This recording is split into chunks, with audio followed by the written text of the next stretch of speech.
শুভ সকাল বন্ধুরা, সবাই কেমন আছো? আশা করি সবাই ভালো আছো আর আমিও ভালো আছি। বন্দনা ব্লগের নতুন একটা ভিডিওতে সবাইকে জানাই স্বাগত। তো শরতের আকাশটা দেখো, নীল রঙের আকাশে সাদা মেঘের ভেলা।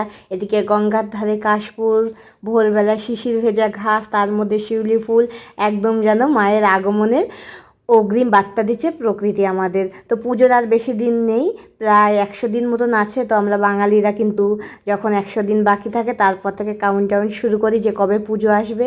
পুজো আসবে আসবে ভালো লাগে, এসে গেলে কিন্তু আর ভালো লাগে না। তো আজকে আমি সকালটা শুরু করেছিলাম একটা হেলদি ড্রিঙ্ক দিয়ে, উষ্ণ গরম জলে লেবু আর মধুর রস দিয়ে। জানি না কতদিন পারবো প্রপারভাবে এইভাবে মানে এই ড্রিঙ্কটা নেওয়ার, কিন্তু আমি চেষ্টা করব 1 মাস পর্যন্ত এই ড্রিঙ্কটা নেওয়ার সকালে, আর একটু ডায়েট ফলো করতে। কারণ আমি চাইছি পুজোর আগে নিজের ওয়েটটাকে একটু লস করতে। তো সকালবেলা সমস্ত রকম বাসি কাজকর্ম সেরে আমি চলে এসেছি রান্নাঘরে। সকাল সকাল মাকে ফোন করলাম, মা বললো মা দিদি বাড়ি আছে। তো আমি বায়না ধরলাম, মাকে বললাম যে তুমি আমাদের বাড়ি আসো। তো সকালে রয়েছে জল ভাত, আর দেবাংশী ঠাকুমা দিয়েছে ভেন্ডি ভাজা আর সয়াবিনের তরকারি। তো মা আর দেবাংশীর বাবা সকালে ওটাই খাবে, আমি কিন্তু সকালে মুড়ি খেয়েছি। তো আমি সমস্ত রান্না সব কিছু গুছিয়ে নিয়েছি, কিন্তু যেহেতু মা আসবে তাই আমি আর রান্না বান্না করবো না। এখন সব কিছু গুছিয়ে রেখে দিয়ে অপেক্ষা করছি কখন আমার মা আসবে। মা, এই যে তাকাও শোনা, এসো না, এটা কে এনেছো তোমার জন্য? এই যে এটা কে খাবে? এটা এটা তুমি খাবা? খাও, খেতে হয়।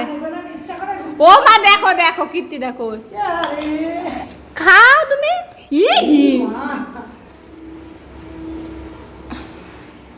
আসার সঙ্গে সঙ্গে মাকে ঢুকিয়ে দিয়েছি রান্নাঘরে, যে তুমি রান্না করো, আমি একটু ঘরের ঝুলগুলো ঝেড়ে নিই।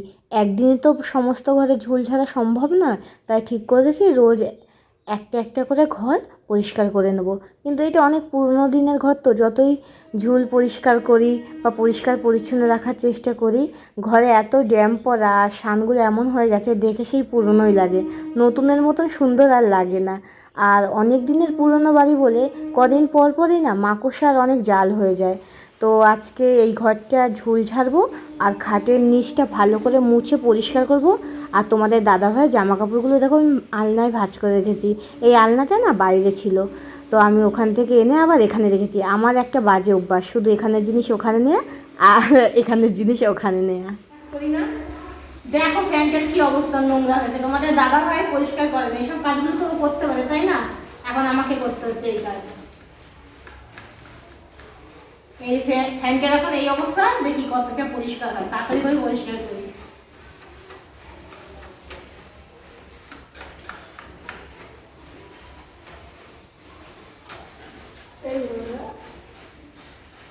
এইভাবে জং পড়ে গেছে তো দেখি ফ্যানটা। 1 বছর হলো, দেবাংশী যখন হলো তার কত পরে আনা হলো। না না, দিদি আসলে সেই, তুমি আসলে সেই কিনে আনলাম না, যে সামনের দোকানটা দিয়ে। ইস কি নোংরা।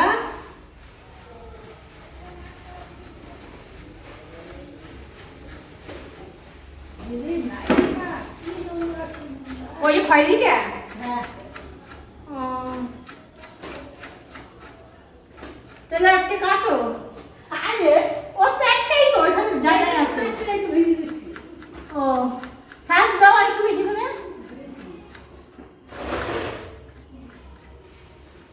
ও মা, এটা খোলা যাবে না? হ্যাঁ, এখানে খোলা যায়। তারপরে যদি লাগাতে না পারি? না, যদি লাগাতে না পারি ওই ভেতরে নাট দিয়ে আটকানো, এই যে ওই স্ক্রু ড্রাইভার দিয়ে খুলতে হবে। তারপর না থাক বাবা, আমি লাগাতে না পারলে উপর দিয়ে যে ঢুকে সেটা করি। এই তো অনেক পরিষ্কার হয়ে গেছে। কত সুন্দর পরিষ্কার হবে, এত জল পড়ে গেল। নুন নুন ওই যে টেবিলে খেতে বসে নুনের ছিটে লাগে, নুন নেয় হাত দিয়ে ঝাড়ে, ওই নুন পরে পরে এই যে এই দশ হয়ে গেছে, জং পড়ে গেছে নুনের জন্য। আমাদের জলের মধ্যে ছিল, যখন ঘরে জল ঢুকলো জলের মধ্যে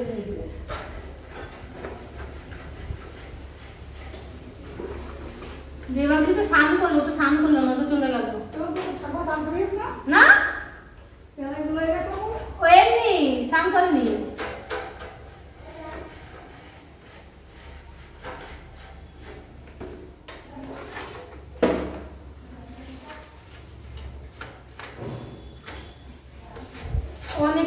পরিষ্কার হয়ে গেছে।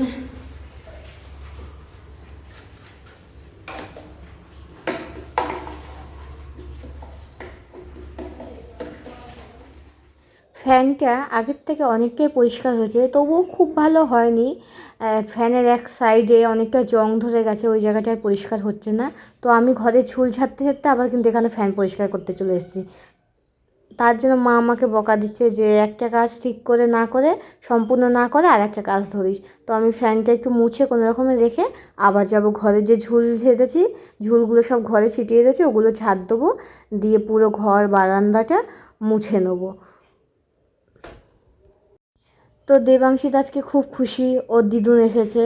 তো দেবাংশীকে ওর দিদুনের কাছে রেখে, ওর দিদুন রান্না করছে ওখানে বসিয়ে রেখেছে, আর আমি এদিকে কাজগুলো অল্প অল্প করে সারছি। বেলা প্রায় অনেকটাই হয়ে এসেছে। আর দেবাংশী কিন্তু আজকে ওর দিদাকে খুব জ্বালাচ্ছে। তো মা তো মাঝে মাঝে বলছে ওকে নিয়ে তুই কাজ করিস কী করে। আমি বললাম ও ওখানে থাকে না, ও ঠাম্মি বাড়িতেই বেশি থাকে।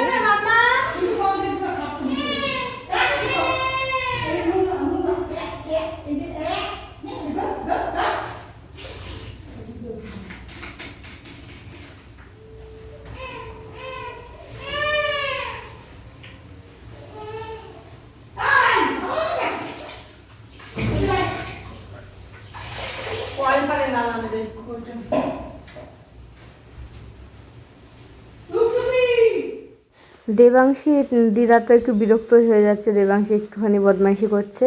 তো আমি এর আগের দিন না কয়েকটা জামা কাপড় ভিজিয়ে রেখেছিলাম, কিন্তু আমার সেগুলো কাচা হয়ে ওঠেনি। তো আজকে ভাবছি সেগুলো কাচবো, কিন্তু কাচতে যে আমি দেখি যে জামা কাপড়গুলো মানে সার্ফ তো একদম নেই, আর কোনো ফেনাই হচ্ছে না। তো আমি মানে একদিন ভিজিয়ে রাখার জন্য না জামা কাপড়গুলো এরকম হয়ে গেছে। তো আমি তো ঠিকভাবে সেই কাচতেও পারি না, তো মাই পরে কেচে দিয়েছিল।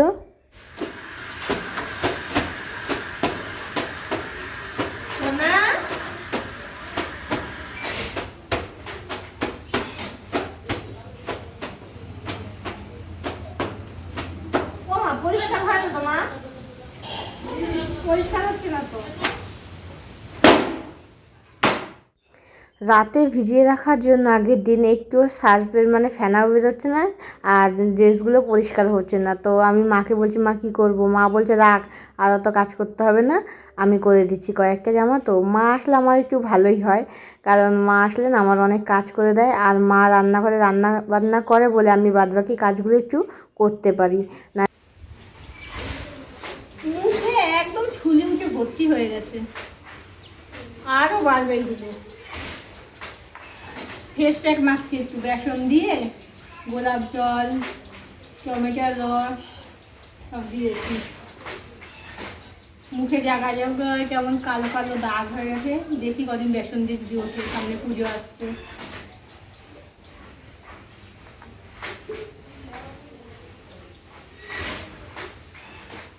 আজকে যেহেতু ঝুল ঝেড়েছি, অনেক নোংরা পরিষ্কার করেছি, এর জন্য সারা শরীরে কিন্তু নোংরা অনেকটাই বসে গেছে। আর সাবানের থেকে না বেসন দিলে নোংরাগুলো একটু বেশি ওঠে। আর আমার মুখে না পুজোর আগে প্রত্যেকবার দুর্গা ছুলি হয়, এইবারে কিন্তু অনেক ছুলি হয়ে গেছে এখনই।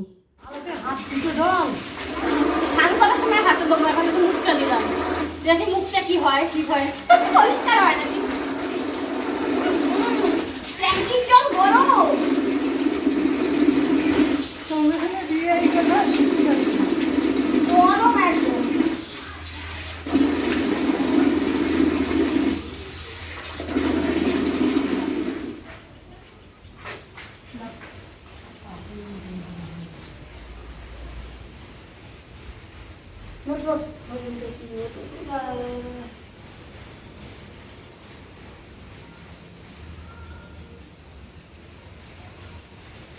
মুখে ছুলি একদম, দেখো না কত ছুলি। এই দেখো